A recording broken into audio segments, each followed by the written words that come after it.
Hello everyone, welcome to Straight Zero के इस video में हम डिस्कस करेंगे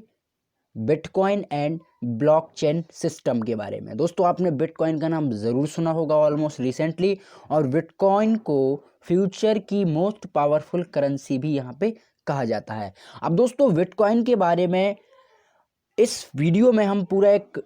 कोर्स डिटेल में डिस्कस करेंगे। और चूंकि आप सभी जानते हो कि आज के जो लेटेस्ट मॉडर्न टाइम पीरियड में जो एक टेक्नोलॉजी है, जो एक क्रिप्टो करेंसी को किस तरीके से डिस्ट्रीब्यूट किया जाता है ऑल इन द वर्ल्ड में, उसको हमें समझना कितना ज़रूरी होता है। अब जैसे बहुत सारी दोस्तों दुनिया भर में जो क्रिप्टो करेंसी है वो यहाँ पे चल रही हैं, जैसे कॉइन चल रहा है, उसके बाद जो बिटकॉइन आया। तो दोस्तों, ये जो करेंसियाँ हैं ये कहीं ना कहीं रेवोल्यूशनरी पार्ट हैं ऑफ दिस की फाइनेंशियली सिस्टम। अब इससे पहले दोस्तों हम आगे बढ़े, हमारा जो कोर्स है जनरली टारगेट करेगा यूपीएससी के ऑडियंस को, स्टेट पीएससी के ऑडियंस को, एसएससी एस्पिरेंट, बैंकिंग और जो टैक्स सर्विसेज में जो लोग जाते हैं, जो टेक्नोलॉजी में ज़्यादा इंटरेस्ट रखते हैं, खास करके फाइनेंशियली सिस्टम में, उसमें भी ये काफ़ी ज़्यादा महत्वपूर्ण साबित होगा। तो चलते हैं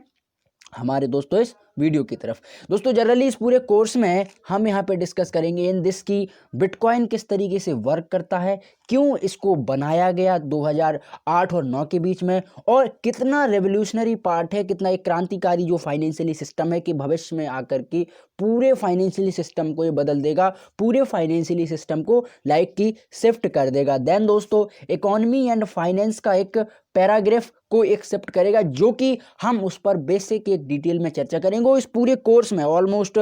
8 से 9 वीडियोस में आपके सामने लेकर आऊँगा, जिसमें हम सारा कुछ यहाँ पे डिस्कस करेंगे। दोस्तों, अब हम सबसे पहले इस वीडियो में यहाँ पे देख लेते हैं कि बिटकॉइंस को जनरली क्रिएट क्यों किया गया। तो दोस्तों, इसकी जो नीड है, इसकी जो ज़रूरत है, वो जनरली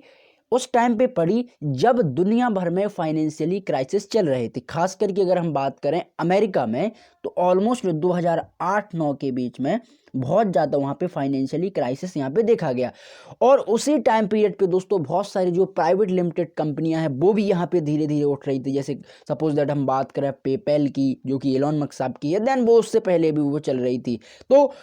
इसके अलावा दोस्तों, इसकी जो नीड है, इसकी जो ज़रूरत है, वो यहाँ पे क्रिप्टो करेंसी के रूप में जनरली होनी थी कि जो लोग इसके बनाने वाले थे उनने ऐसा सोचा कि कोई ऐसी एक करेंसी हो जिसको हम बिना किसी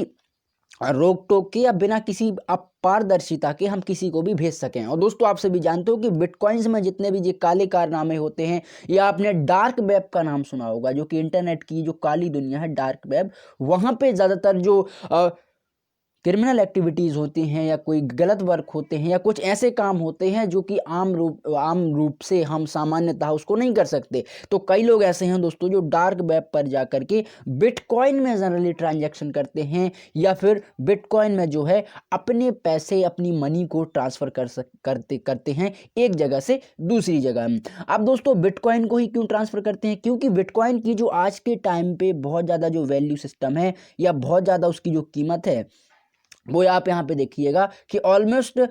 2.5 से 3 लाख रुपए पर बिटकॉइन इंडिया में उसकी जो मोस्ट स्टेबल वैल्यू है, मोस्ट स्टेबल उसकी जो पावरफुल जो करेंसी यहाँ पे बनी हुई है। देन दोस्तों, अभी आपने देखा होगा कुछ टाइम पहले कि कई जो बड़े बड़े इन्फ्लुएंसर हैं, या चाहे हम बात करें इंडिया के अमिताभ बच्चन साहब की, बिल गेट्स साहब की, तो इन लोगों के अकाउंट कुछ समय पहले जो ट्विटर अकाउंट है वो हैक कर लिए गए थे। और उसी हैकिंग के चलते जिस व्यक्ति ने उसको हैक किया था, उसने डिमांड की थी कि आप मुझे बिटकॉइन सेंड कीजिए, यानी आप मुझे 1000 बिटकॉइन सेंड कीजिए, जिसके पास भी यहाँ पे अवेलेबल है तो वो मुझे दे सकता है। क्योंकि जो बड़े बड़े इन्फ्लुएंसर हैं या जो बड़े बड़े सोशल मीडिया एक्टिविस्ट हैं, उनके अकाउंट से अगर कोई ऐसा एक मैसेज लीक होता है या ऐसा मैसेज कोई पब्लिश होता है, तो सामान्यतः जो पब्लिक है वो इसको कहीं ना कहीं देख करके एक इन्फ्लुएंस होगी। जिन लोगों की इतनी बड़ी पैड है, जैसे भारत में अमिताभ बच्चन साहब की महानायक कहे जाते हैं, तो अगर वो कुछ ऐसा कहेंगे तो स्वाभाविक है कि जनता है वो उनकी बातों को मानेगी और कहीं ना कहीं उनको फॉलो करेगी। तब वहाँ पे समझ में आया कि बिटकॉइन जो है वो कितना एक एक्सपेंसिव है, कि लोग उसके लिए कितने पीछे यहाँ पे पड़े हुए हैं, कितना उसके लिए यहाँ पे कई लोगों की यहाँ पे डेथ हो जाती है। देन कई लोग तो इस बिटकॉइन के पीछे अपनी सारे ज़िंदगी और अपनी जान भी यहाँ पे दांव पे लगा देते हैं। अब थोड़ा सा हम दोस्तों देख लेते हैं कि इंटर मीडरीज, जो कि एक बिटकॉइन का एक ऐसा सिस्टम है जो कि almost part of broken financially system है। और दोस्तों मैं इस ब्रोकन फाइनेंशियली सिस्टम को आपको बताऊं कि जनरली क्या होता था कि अगर आप 2009 और 8 में जब चूंकि फाइनेंशियल क्राइसिस आया था,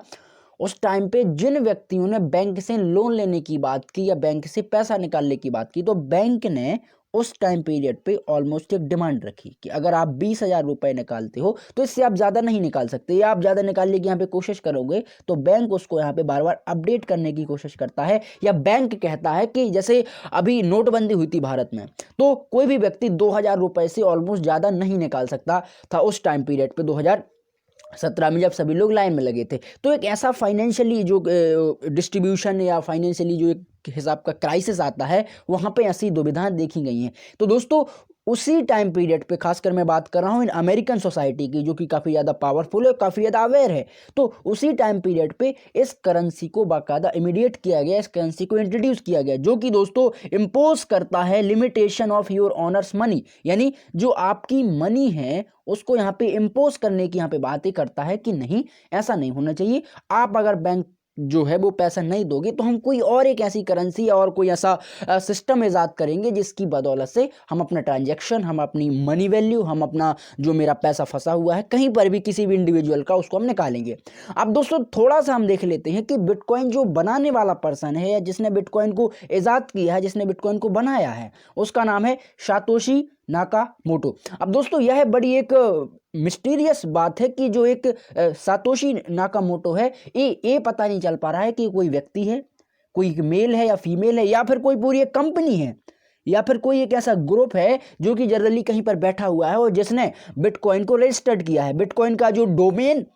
उसने बनाया है, या उसने जो वेबसाइट बनाई है bitcoin.org, इस पे जाकर के बहुत सारे जो फाइनेंशियली ट्रांजैक्शन होते हैं वो इसी को लेकर के यहाँ पे किए जाते हैं। तो ऐसा ये थोड़ा सा एक मिस्टीरियस बना हुआ है कि सातोशी नाकामोटो कौन है। दोस्तों इन्होंने, अब आप ऐसा एक इमेजिन कर लीजिए कि सातोशी नाकामोटो एक इंडिविजुअली पर्सन है, उन्होंने रजिस्टर्ड किया अगस्त 2008 में एक बिटकॉइन ORG नाम का एक डोमेन, और उसमें जनरली सारे फाइनेंशियली जो क्रिप्टो करेंसी के द्वारा उसको ट्रांजैक्ट किया जाता है वो सभी इसमें ऐड कर लिए। देन दोस्तों वाइड पेपर पोस्ट उन्होंने नवंबर में उसको डाला, क्योंकि बिटकॉइन अब जो करेंसी है वो काफ़ी ज़्यादा धीरे धीरे बढ़ रही थी। देन दोस्तों एक जेनेसिस ब्लॉक इन्हें इजाद किया जनवरी 2009 में, और एक सीक्रेट मैसेज भी इन्होंने इस ब्लॉग में डाला, जो कि मैं आपको बाद में इस वीडियो के अंत में आपको बताऊंगा। तो उसमें जनरली उन्होंने दिखाया कि किस तरीके से वर्क करता है, कि जो फाइनेंशियली जब क्राइसिस आएगा या जब कोई ऐसी दुविधा आएगी तब आप इस क्रिप्टो करेंसी का यूज़ कर सकते हो, क्रिप्टो करेंसी का आप इस्तेमाल कर सकते हो। देन दोस्तों अब हम समझ लेते हैं कि डबल स्पीड यहाँ पे प्रॉब्लम क्या होती है। तो खास करके यहाँ पे एक हेलेड first of the solve problem है कि don't how does it work, एक किस प्रकार से जो वर्क करता है, और उस वर्किंग सिस्टम में जो बहुत सारी जो प्रॉब्लम आती है वो भी यहाँ पे हम देख लेते हैं। कि जनरली बिटकॉइन जो है ये एक ऐसी करेंसी है कि इसको कॉपी पेस्ट किया जा सकता है। अगर कोई एक हाई फ्रिक्वेंशियल है वो उसको कॉपी पेस्ट करके कई बिटकॉइन में बदल सकता है। देन दोस्तों spend of the multiple time, उसको कई मल्टीपल टाइम में आप उसको बदल सकते हो। सबसे बड़ी चीज़ है कि बिटकॉइन जो है mode of all account public, यानी ये सभी अकाउंट्स के लिए पब्लिक है। इसको कोई भी, इसमें इतनी पारदर्शिता है कि कोई भी इसको जाके ट्रैक कर सकता है, इसको जाके पकड़ सकता है। देन दोस्तों लेकिन यहाँ पे एक चीज़ और है, पकड़ तो सकता है लेकिन उसकी आइडेंटिटी जो है वो नहीं जान सकता। जैसा कि अगर मान के चलो आप SBI बैंक से ट्रांसफ़र करते हो किसी दूसरे बैंक में, तो सपोज दैट आपकी आइडेंटिटी, आपकी जानकारी, आपका मोबाइल नंबर, सारा कुछ वहाँ पे ट्रैक हो जाएगा और आप पकड़ सकते हो। जैसे किसी ने इलीगल पैसा या इस प्रकार का कोई पैसा किसी अदर पर्सन को ट्रांसफ़र किया, जो कि एक किसी भी काम के लिए हो सकता है, तो जनरली। लेकिन अगर आप बिटकॉइन का ऐसा कोई ट्रांजैक्शन या ऐसा कोई यूज़फुल करते हो तो जनरली लोग पकड़ लेते हैं। लेकिन यहाँ पे सबसे बड़ी जानने की बात यह है कि उसकी जो आइडेंटिटी है वो यहाँ पे छिपी रहती है। इसलिए जितने भी दुनिया भर के जो बड़े काले कारनामे होते हैं या दुनिया भर की जो वेबसाइट में जो गलत वर्क होते हैं वो बिटकॉइन के जरिए ट्रांजैक्शन करते हैं। अब ट्रांजैक्शन तो आपको पता चल जाएगा कि इतना ट्रांजैक्शन हुआ है इस अकाउंट में या इतना बिटकॉइन गया है किसी अदर कंट्री के किसी अदर पर्सन के अकाउंट में, लेकिन उस टाइम पे आप उसको ट्रैक नहीं कर पाओगे कि ऑलमोस्ट इसका नाम क्या है, इसका पता क्या है, इसका मोबाइल नंबर क्या है। तो ये थोड़ी सी इसमें एक पारदर्शी है, इसलिए इसको कहीं ना कहीं एक फॉल्स करेंसी भी कहते हैं। इसको एक फॉल्स करेंसी क्योंकि दोस्तों बिटकॉइंस के जरिए कुछ इन बिटकॉइंस का जो लीगल काम ना होकर के जो इलीगल वर्क में ज़्यादा इसका इस्तेमाल होता है वो यहाँ पे काफ़ी ज़्यादा देखा गया है। अब थोड़ा सा दोस्तों फास्ट एंड चीप, इसको हम फास्ट एंड चीप करेंसी भी कहते हैं। बड़ी तेज़ है लेकिन चीप भी है। इसके अलावा दोस्तों यह एलिमिनेट थर्ड पार्टी, यानी ये कभी भी थर्ड पार्टी को बीच में नहीं आने देती और सबसे ज़्यादा ये थर्ड पार्टी को एलिमिनेट करती है, उसको कहीं ना कहीं निकाल देती है। यानी कोई भी थर्ड पार्टी जो है इनके अकाउंट, यानी जिस अकाउंट से गया है और जिस अकाउंट ने पैसा रिसीव किया है बिटकॉइन में, उसका अगर कोई थर्ड पार्टी वाला सोचे कि मैं इन दोनों की जानकारी ले सकूं या उस जानकारी को हासिल कर लूं, तो उस व्यक्ति को वो टोटली एलिमिनेट कर देता है। देन दोस्तों speed problem is the big deal, और इसमें खास करके जो कि स्पेंड प्रॉब्लम है वो इसको काफ़ी ज़्यादा एक स्टिमुलेट करता है, काफ़ी ज़्यादा उसको वो सजग करके रखता है। अब थोड़ा सा दोस्तों हम देख लेते हैं कि जो सातोशी नाकामोटो है, जिन्होंने वर्ष 2009 में 3 जनवरी वर्ष 2009 में जेनेसिस ब्लॉक को यहाँ पे एक मैसेज उन्होंने छोड़ा इसी ब्लॉक में जनरली, जो कि याद दिलाता है, इनका जो मेन मोटो था कि फाइनेंशियली क्राइसिस में किस प्रकार के जो बैंक्स हैं, जो फाइनेंशियल इंस्टीट्यूट हैं, वो कैसे वर्क करते हैं और उसी टाइम पीरियड पे बिटकॉइन कितनी ज़्यादा आपकी सहायता, आपकी ज़्यादा मदद कर सकता है। इस बेसिस पर उन्होंने कहा कि द टाइम, चूंकि डेट यहाँ पे लिखी हुई है 3 जनवरी 2009,